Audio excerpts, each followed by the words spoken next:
안녕하세요. 이종필입니다. 자, 오늘부터 한 7주 정도는요, 우리가 본격적으로 수학 공부를 하게 될 텐데요. 아인슈타인의 중력장 방정식을 여러분이 직접 손으로 풀어보시려면 여러 가지 수학적인 도구들을 익히셔야 합니다. 그래서 미적분이 뭔지 모르시는 분들은 우선 고등학교 과정부터 좀 익힐 필요가 있는데, 그 과정을 압축적으로 좀 진행을 할 예정이에요. 그리고 고등학교 과정뿐만 아니라 대학에서 쓰는 수학 과정도 일부 좀 필요합니다.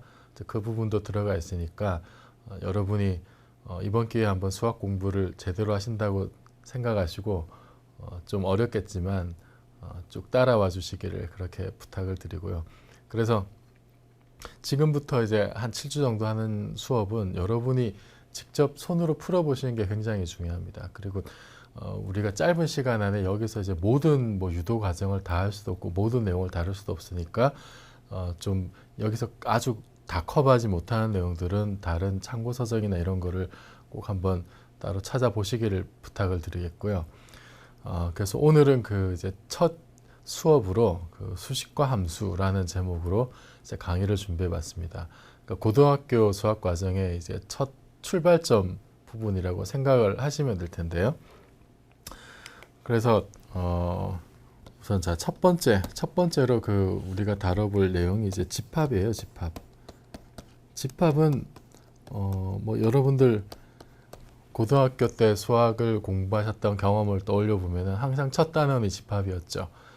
그래서 어떤 분들은 이제 집합 공부만 하고 하나도 공부를 안 했다 이런 말씀하시는 분들도 많은데 우리도 이 수업의 시작을 우선 집합부터 한번 시작을 하려고 합니다.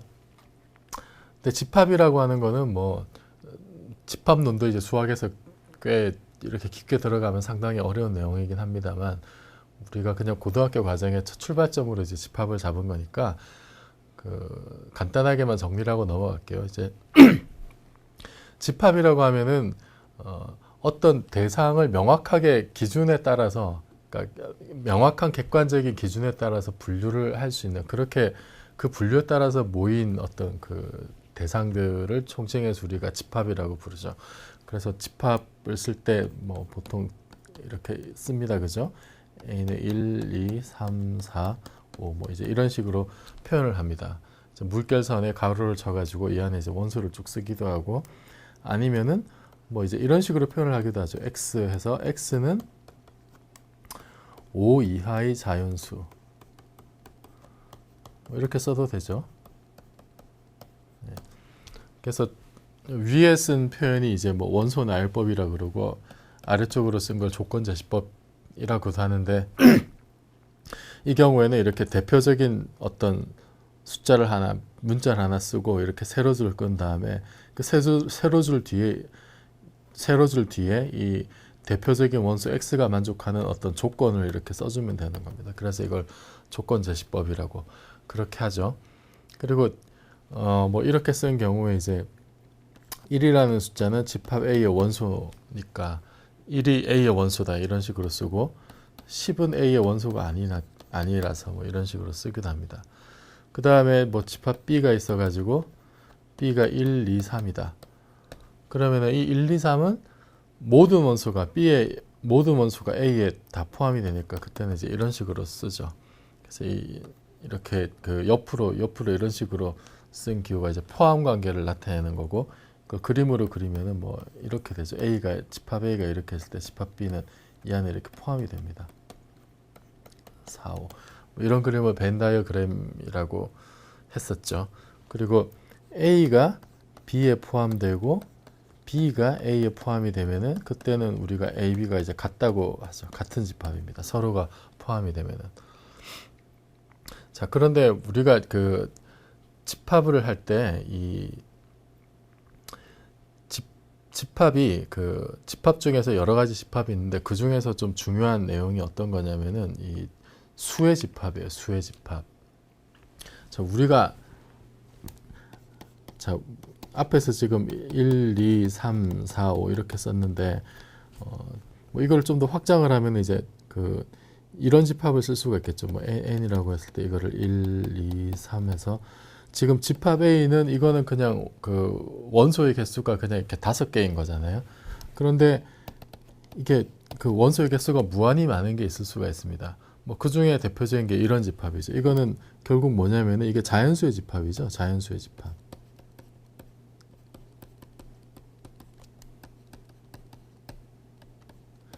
자연수의 집합입니다. 자, 그런데 이게 그 자연수는 그러니까 정말로 말 그대로 그냥 내추럴한 넘버예요. 일상생활에서 하나, 둘, 셋, 넷 이렇게 셀 수 있는 그런 숫자들을 모아놓은 것이 그게 이제 자연수입니다. 그래서 그 집합을 이렇게 라지 n으로 보통 표시를 합니다. 그런데 또 다루다 보면은 이게 그 자연수만 있는 게 아니죠. 우리가 수학을 하다 보면은 자연수만 있는 게 아니라 여기 지금 그 자연수에 빠져 있는 게 이제 0이라는 숫자도 우리가 사실 생각할 수가 있고, 그 다음에 마이너스 1, 마이너스 2 이제 이런 음의 부호가 붙은 숫자들도 있습니다. 그래서 자연수에다가 이런 숫자들을 포함을 시킨 새로운 더 확장된 집합을 생각할 수가 있는데, 그런 집합을 이제 정수집합이라고 그러죠. 그래서 Z라고 보통 표현을 합니다. Z는 그러니까 뭐 마이너스 3, 마이너스 2, 마이너스 1, 제로, 1, 2, 3 뭐 이제 이런 식으로 쓸 수가 있습니다. 자연수에다가 0 들어가 있고 음의 자연수들이 다 들어가 있는 이런 집합을 정수라고 부르죠. 정수. 정수의 집합입니다. 이렇게 써보면은 자연수는 정수에 이렇게 포함이 되는 거죠. 그죠? 그런데 또 이제 수학을 하다 보면은 정수만 필요한 게 아니라 다른 형태 숫자도 필요해요. 예를 들어서 이제 2분의 1 같은 거, 뭐 2분의 1, 3분의 1, 5분의 4, 그다음에 0.738 뭐 이런 소수. 이거는 지금 자연수도 아니고 정수도 아닙니다. 근데 이거는 어쨌든 한마디로 이렇게 두 숫자의 비율로 표현할 수가 있어요. 이렇게 뭐 P분의 Q 이런 형식으로. 그래서 분수 형식으로 표현이 가능한 이런 숫자들이 때로는 필요한데, 그래서 이 분수 형태의 숫자 그거를 Q라고 부릅니다. Q. 보통 뭐 표기법이야 쓰기 나름이겠지만, 그래서 이 Q를 일단은 이게 뭐 P분의 Q 형태로 쓸 수 있는 그런 숫자죠. 그래서 여기 이제 뭐 PQ가 만족하는 뭐 조건들이 이렇게 쭉 있습니다만, 어쨌든 이게 뭐 약분이 이렇게 우리가 뭐 약분을 할 수 있으니까, 예를 들어서 뭐 5분의 8 같은 경우엔 예를 들어서 뭐 8분의 4 같은 경우는 이게 2분의 1로 약분이 되죠. 그죠? 이건 뭐 같은 숫자니까 뭐 이런 식으로 이제 서로 약분이 안 되는 형태로 쓸 수 있는 그 분모는 또 0이 아니어야 되고, 어쨌든 우리가 이렇게 분수 형태로 쓸 수 있는 이런 P분의 Q 형태로 쓸 수 있는 그런 모든 숫자, 그거를 다 그 집합 Q라고 보통 쓰는데, 이런 숫자, 분수로 쓸 수 있는 이런 숫자를 유리수라고 부릅니다. 유리수.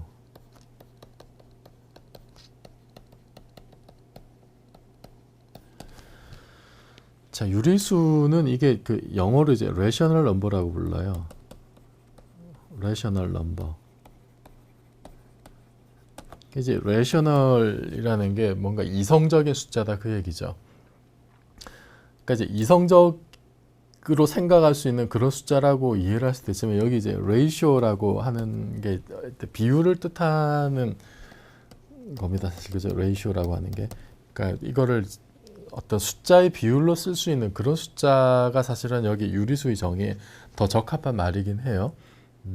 그래서 이제 유리수 이게 그 이제 리즈너블하다 이제 그런 의미로 이제 유리수라고 쓴 건데, 그냥 비율로 나타낼 수 있는 그런 숫자가 사실은 이 좀 정의에는 어떻게 보면 좀 더 가깝다고 말씀을 드릴 수도 있습니다.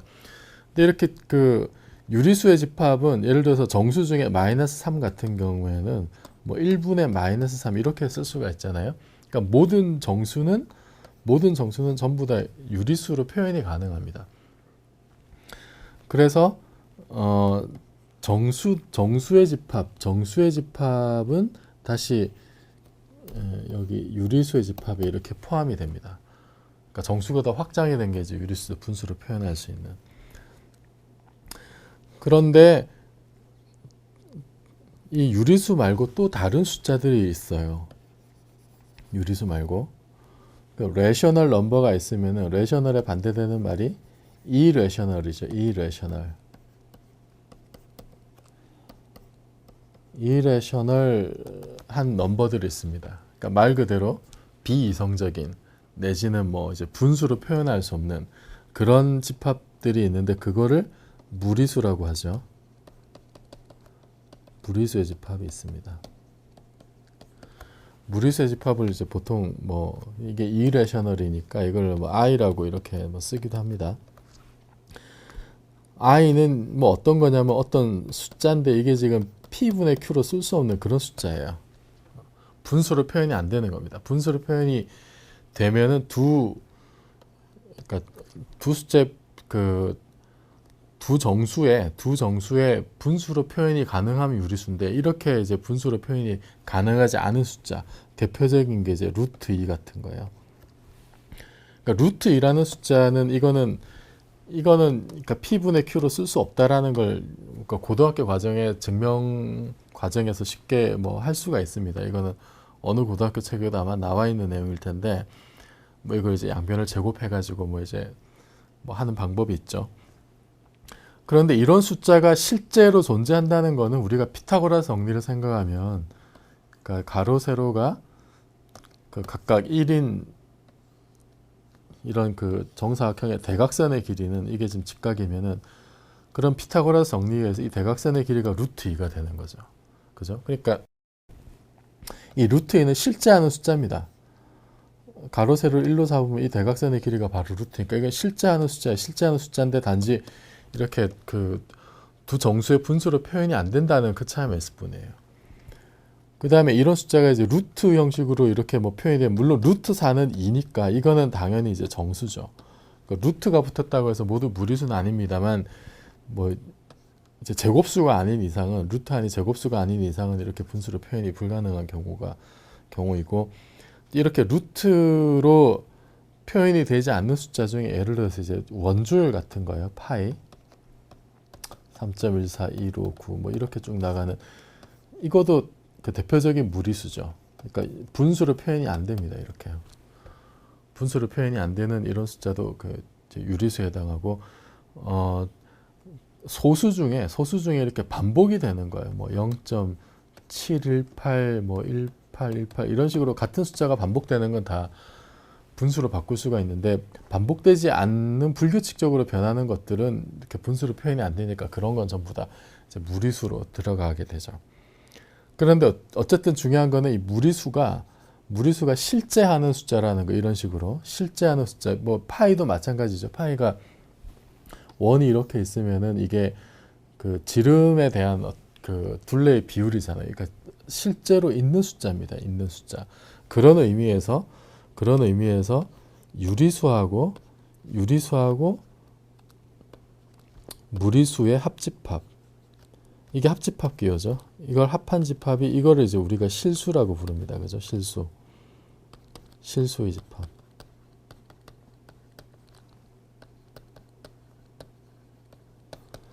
그래서 Q는 다시 이렇게 R의 집합 R에 포함이 됩니다. 여기 R은 당연히 이게 그 리얼 넘버에서 나온 말이에요. 리얼 넘버. 실제로 존재한다 그 뜻이죠. 우리가 수직선이라는 걸 이렇게 쭉 그리면은 수직선. 그러면 이 수직선은 이 각 수직선의 모든 점은 이게 유리수와 무리수의 그 합집합으로 이렇게 다 촘촘히 다 메워져 있습니다. 하나도 빠짐없이 다 메워져 있는데 그 유리수는 어쨌든 분수로 쓸 수 있는 거잖아요. 이렇게 분수로 쓸 수 있는 거는 이게 뭐 정수와 마찬가지로 무한히 많은 개수가 무한히 많겠죠. 무한히 많지만 이게 그 수학의 이제 집합론 같은 걸 보면은 무한히 많지만 얘는 셀 수 있어요. 하나, 둘, 셋, 넷 하는 식으로. 그러니까 셀 수 있다는 거는 이렇게 번호를 붙일 수 있다는 겁니다. 1번 숫자, 2번 숫자 이런 식으로. 그러니까 이거는 많은데 그러니까 한계가 없이 무수히 많은데 셀 수는 있습니다. 그러니까 카운터블해요. 영어로 카운터블이라고 합니다. 근데 무리수는 이게 분수 형태로 쓸 수가 없는데 얘는 셀 수가 없어요. 셀 수 없이 많습니다. 셀 수 없이 무한히 많아요. 무리수는. 그래서 유리수나 무리수나 둘 다 무한히 많지만 그 무한히 많은 정도가 무리수의 무한히 많은 정도가 훨씬 더 큽니다. 훨씬 더 커서 이렇게 수직선을 그어가지고 점을 하나 찍었을 때 이 점이 유리수일 확률은 제로예요. 왜냐하면 무리수가 많은 게 훨씬 더 많기 때문에.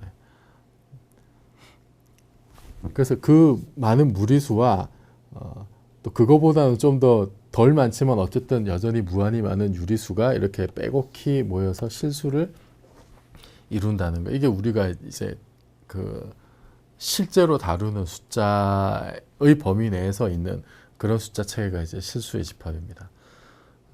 그 실수의 가장 중요한 성질을 하나 들려면 이게 R이 이렇게 있으면은 그러면은 이 실수는 제곱을 했을 때 항상 0보다 크거나 같아요. 실수는. 그러면 이런 생각을 할 수가 있겠죠. 제곱을 했는데 뭔가 음수가 나오는 걸 생각할 수도 있지 않을까. 이거 실제로 존재하는 숫자 중에는 이런 경우는 없어요. 이런 경우는 없는데 우리가 뭔가 임의적으로 제곱을 했을 때 음수가 되는 이런 수체계를 한번 생각해 볼 수 있지 않을까? 라고 해서 도입한 게 이제 i라는 숫자입니다. 이건 제곱하면 마이너스 1이에요. 그래서 여기서 i를 허수 단위라고 부릅니다. 허수 단위. 실제로 존재하지 않는다는 거예요. 그래서 이거를 imaginary number라고 부르죠. 가상의 숫자라는 얘기입니다. 가상의 숫자. 왜냐하면 이거는 제곱에서 1이 되는 건 실제로 존재하지 않으니까 가상의 숫자라고 부르고 이제 i가 허수 단위인데 i 제곱이 마이너스 1이니까 이거를 이제 i를 뭐 흔히 루트 마이너스 이런 식으로 씁니다.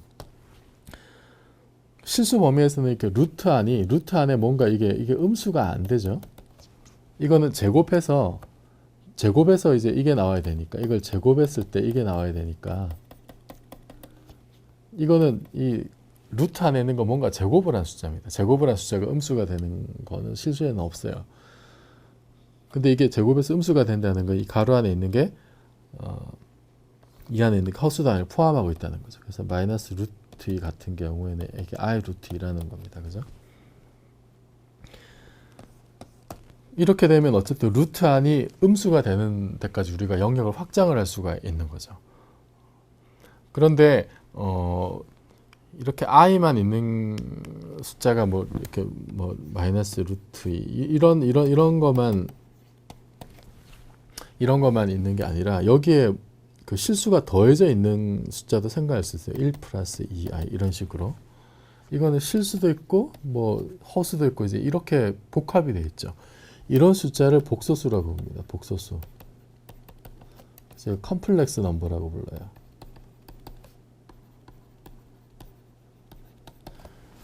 복소수는 그래서 보통 이제 컴플렉스 써서 C라고 이렇게 표현합니다.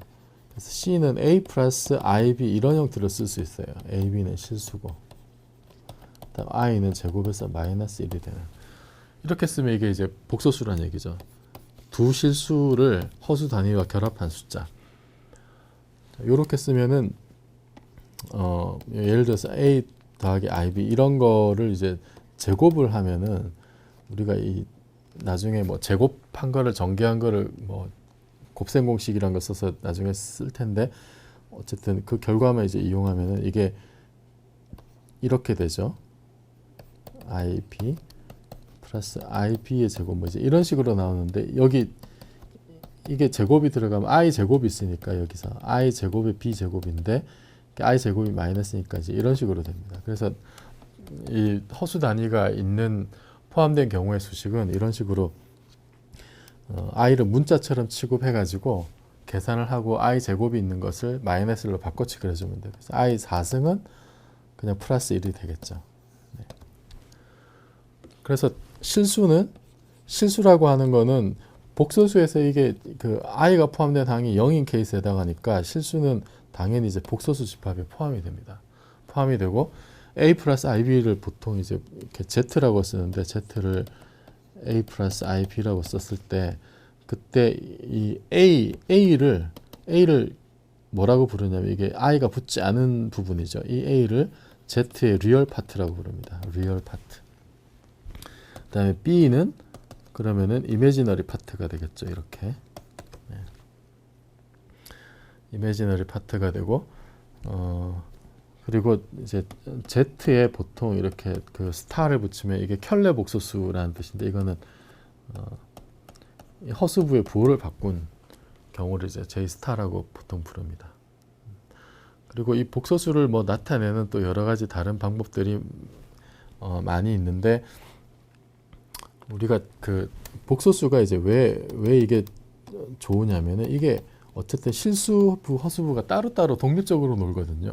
그러니까 두 개의 실수 A하고 B가 실수니까 두 개의 실수를 한꺼번에 표현할 수 있습니다. 복소수 하나로 한꺼번에 표현할 수 있고 이거를 그러면 우리가 이제 리얼 파트하고 이미지너리 파트로 나눠 가지고 이거를 이런 평면에 나타낼 수가 있어요.